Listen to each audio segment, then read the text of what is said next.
So the most likely trade they're saying for a team like the Orlando Magic would be if they go ahead and trade Cole Anthony, which I've said this one for a while. It just made sense that they would finally trade Cole, as I like Cole, but this year the minutes have gone down, and the Orlando Magic have done a great job of, emphasizing continuity and just making sure that like they develop their guys full way through, and it's paying dividends. But 20-year-old Anthony Black is legit, like I've always thought, coupled with, Contavious Caldwell-Pope being brought in and Jalen Suggs becoming who they thought. It has significantly reduced the role of Cole Anthony, making him a viable trade candidate around the league, and he's a guy who could be a six-man. And Gary Harris is also another movable contract with a $7.5 million team option for next season, and his role has also declined. However, Harris is considered a value mentor leader and remains a capable three-point shooter when called upon, so he's less likely.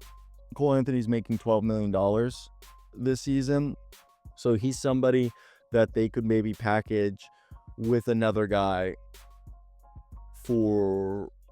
I've always thought if they can, we've all talked about it, the Anthony Simons. I've said it before, if they can figure out a way to get themselves Anthony Simons, I guess you would have to probably package Gary Harris or even just Jonathan Isaac with Mr. Cole Anthony. But that one's definitely, I think, an interesting one.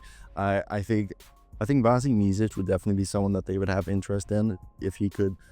At this point, I think the Orlando Magic would just, we've said it before, if they could just have some guy who can just drop buckets for them on a nightly basis off the bench, just coming green light, be like a dead-eye shooter. That's what we've said. I mean, Cam Thomas would be perfect for this team. Obviously, they're not going to be getting Cam Thomas. But with that being said, I think they're definitely a squad that would benefit from a microwave guard. I don't know if they would go young or if they would go for a vet. I wonder. That's definitely one that I wonder how they would go about it. I think it's a bit curious to look. We've said it in the past, if they want to package Gary Harris and Cole Anthony for an expiring contract like D'Angelo Russell, who, if it works out, they could, be the team that ends up kind of like re-signing him and kind of like a reclamation project for them. And I think that's one that could actually work out quite well and give them the shooting that they need, and they could maybe get him quite cheap and not have to give up any draft assets. So if that's the case, I think that's one to consider. Now, outside of that, what do you guys think? Let me know in the comments section any other Orlando Magic trade you can think of.